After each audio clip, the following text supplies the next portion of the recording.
God's plan. Till now, I have learned something very important. We should never question God's decision or doubt His plans. At the moment, we always ask, why me? How will I deal with this? What did I do to deserve this? But later, everything becomes clear like crystal. I feel like life is a roller coaster ride.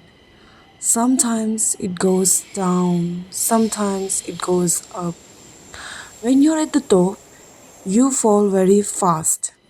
And after the fall, when you rise again, you rise slowly, but eventually you reach the top. Now imagine a roller coaster ride with no ups and downs, just a straight line. It would be boring, right? Life is same. Without ups and downs, it would have no excitement, no meaning. In fact, life is also like a heartbeat. When you look at heartbeat monitor, it goes up and down. As long as it moves like that, we are alive. But the moment it becomes a straight line, life ends. So we should never complain about the downs in our life because those downs are proof that we are still alive and still moving forward. We are human beings, and yes, we do complain. Once I also used to question God a lot. Why me? But later, everything started making sense. I have faced many downs in my life. The first time was in 2019. It was my time to choose stream. Since my whole school life, I loved mathematics. I decided to take commerce. But God had a different plan for me. In my class 10 board exam, my maths marks were not good enough, and I was disqualified from taking commerce by just 1 marks. That day I was completely broken. I cried a lot. I questioned myself again and again and blamed myself for not studying hard enough. 1 marks felt so small, yet it changed everything. Second time I cried was when our class 12 board result came out. Economics was my favorite subject. I had promised myself that I would not repeat my past mistake, so I studied very hard for the economics exam. I was expecting more than 80 marks, but when the result came out, economics was the subject where I scored the lowest. I was shocked and deeply disappointed in myself. That day, I again cried. Third time I felt sad and disappointed was during my college graduation results. When the final mark sheet came out, I realized that I had missed first class by just 0.07 marks.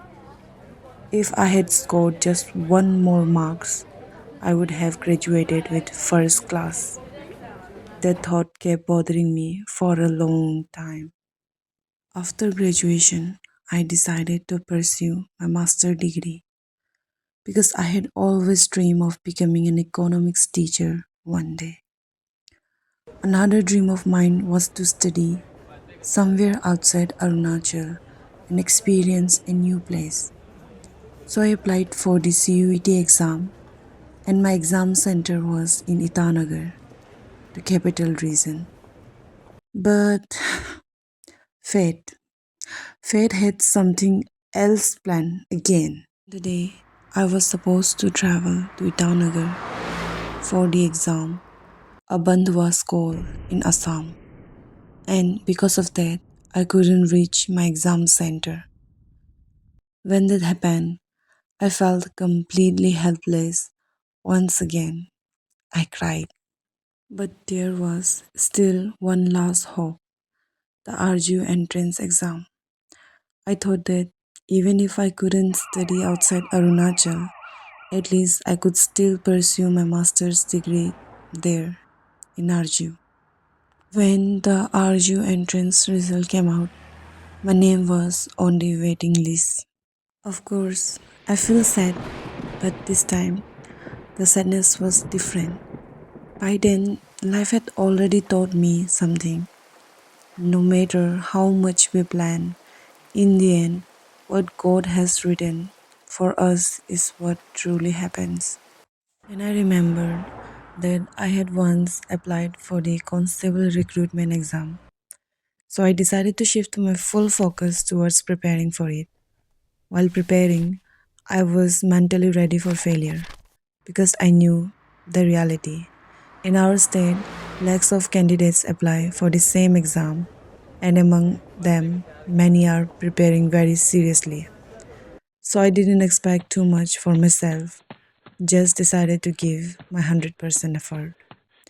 After the exam, I didn't sit and wait for the result with big hopes. Somewhere inside me, I believed that maybe I still had more failures to face. So I started preparing myself for the next competitive exam. But when the result finally came out, something completely unexpected happened.